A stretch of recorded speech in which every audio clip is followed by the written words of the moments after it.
Estimados estudiantes de la sede San Juan, de la sede Caraballo y de la sede Colonial, quien les habla es el profesor Damián Maslucán.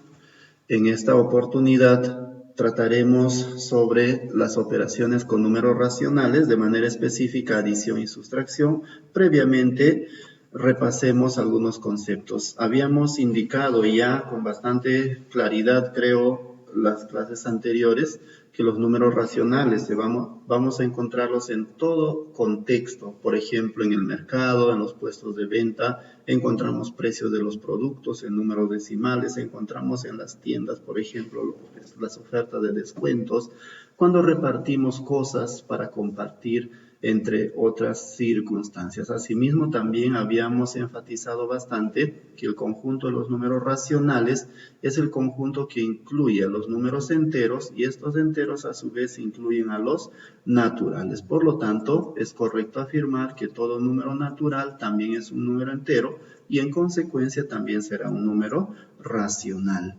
Por otro lado, no debes de olvidar que un número racional se puede expresar no de una sola manera, lo puede expresar en forma de fracción, ¿no? Como número decimal o mediante el tanto por ciento. Por ejemplo, tenemos aquí 3/4. Si yo divido 3/4 o 3 entre 4, obtenemos 0,75. Si quiero expresarlo como tanto por ciento, lo multiplico a este decimal por 100 y estamos llegando al 75%. Bien. Asimismo, debes de recordar que los números racionales se clasifican en dos grandes grupos que ya lo habíamos mencionado.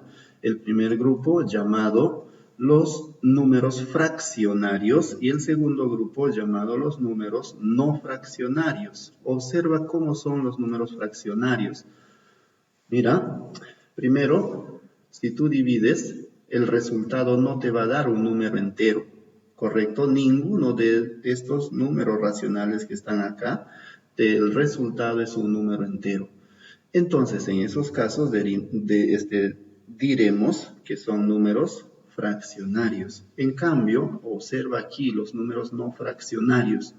Si tú divides 33 entre 11, sabes, te da 3, 8 entre 2 te da 4, menos 10 entre 5 te da menos 2. Observa que la división arroja como resultado un número entero. En esos casos decimos que son números no fraccionarios. Pero, regresando aquí a los números fraccionarios, hay un conjunto que tú la conoces muy bien. Nos referimos, chicos, al conjunto de las fracciones. Observa, las fracciones tiene la misma característica de un número fraccionario, porque en realidad es un número fraccionario. Pero ¿cuál es la diferencia? Fíjate, primero, si tú divides, ninguno de ellos te va a dar como resultado un número entero. Segundo, ¿cómo son sus signos? Esto es importante que lo tengas en cuenta. Sus signos son positivos. Entonces, ¿una fracción es un número fraccionario? Sí, pero es un número fraccionario cuyos términos, ¿cómo son? Positivos, correcto. Entonces, ahora, con lo que acabo de decir, ya podemos definir entonces una fracción que viene a ser un número fraccionario cuyos términos son positivos. Así de simple, así de concreto. En esta gráfica puedes observar, por ejemplo, que ha sido dividido en 4 partes. De esas 4 partes se están tomando ¿cuántas? 1, 2, 3 partes. Por lo tanto, lo represento como 3/4. Brevemente recordamos qué nombre recibe, ¿no? Esos términos. Numerador y el que está en la parte inferior se llama denominador. Planteamos una situación porque eso nos debe llevar a lo que se conoce como fracción de un número o relación par de todo. Por ejemplo, nos dice aquí, un club, ¿sí?, repartió 872 soles en partes iguales, de los cuales la octava parte será destinado para fines caritativos. Todo lo demás será distribuido equitativamente a los socios. Quiero saber cuánto se destinó para fines caritativos. Veamos entonces con esta herramienta, primero, de cuánto se dispone. Observa que se dispone de 872 soles. De estos 872 soles, ¿qué parte se destina para la caridad? Dice la octava parte. ¿correcto? Entonces, ¿cómo lo vamos a representar matemáticamente dichas expresiones? Entonces, queremos saber cuánto se destina para la caridad.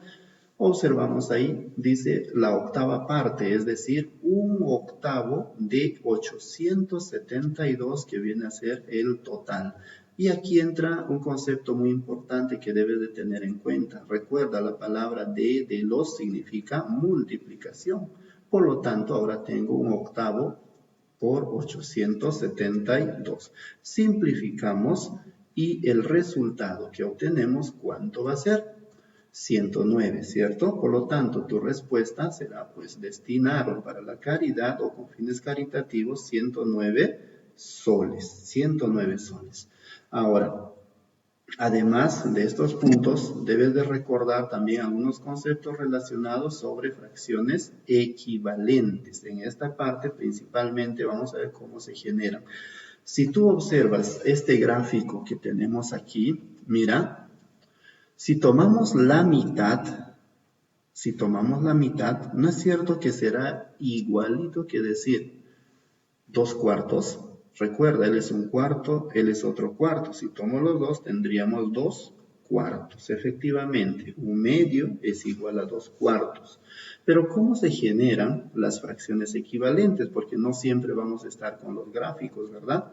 Y aquí te presento dos formas de cómo se generan. Primero, podemos mencionar mediante la ampliación y segundo, mediante la reducción. ¿En qué consiste eso? Veamos en el siguiente ejemplo. Mira, vamos a generar fracciones equivalentes mediante el proceso de ampliación, ¿sí? Tengo una fracción, en este caso irreductible, o una fracción de 1/2. Queremos generar fracciones equivalentes a ello. Entonces, si es por ampliación, debo multiplicar. Pero ojo, si al numerador lo multipliqué por 2, al denominador también debo multiplicarlo por 2. Solo así podré encontrar una fracción equivalente al original. Y obtenemos, ¿cuánto? 2/4. Ahora, puedes generar otras fracciones equivalentes a partir de 2/4 o en todo caso a partir de 1/2. Yo la genero a partir de 1/2. Pero ahora lo estoy multiplicando por otro valor, por ejemplo, por 10, a ambos términos, y obtenemos ¿cuánto? Obtenemos, correcto, 10/20. Así es. ¿Podemos encontrar infinitas fracciones equivalentes? Por supuesto. Ahora, una característica de la fracción equivalente, de las fracciones equivalentes, es la siguiente. Mira, si multiplicas 1 por 4, te da 4. 2 por 2, 4. Es decir, el producto cruzado te dan resultados iguales. Por ejemplo, 2 por 20, 40. 4 por 10, también 40. Esa es la característica de las fracciones equivalentes.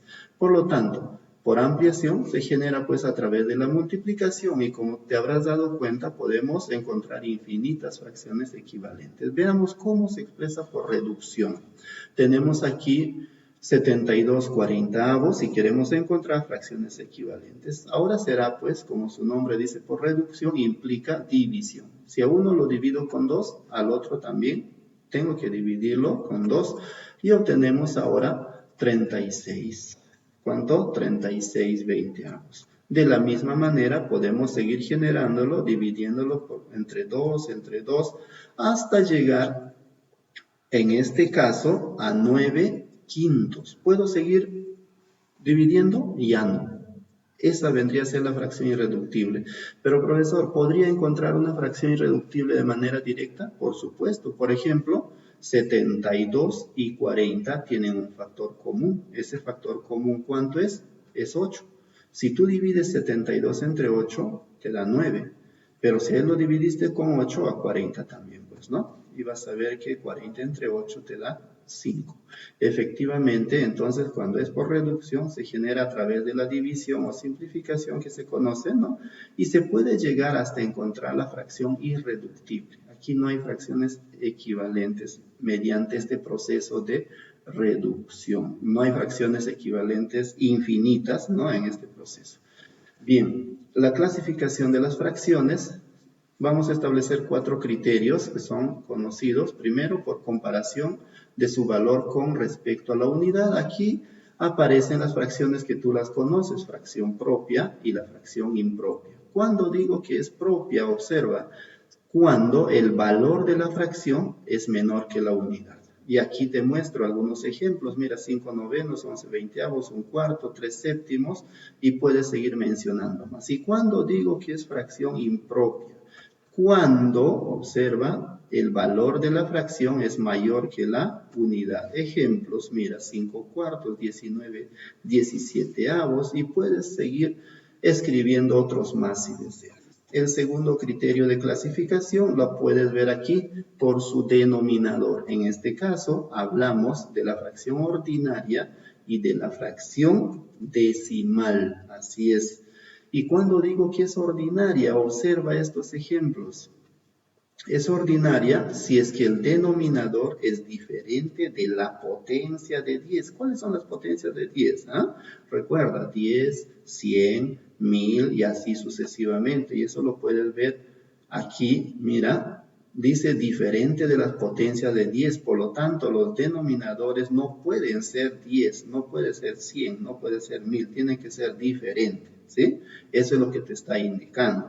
En cambio, se dice que es fracción decimal cuando el denominador, observa esto, el denominador b es una potencia de 10. Y aquí veamos algunos ejemplos. Mira, todas las fracciones tienen denominador potencia de 10. 10, 100, 1000, 10.000 si quieres, y cuántas fracciones tú quieras formar con esa característica.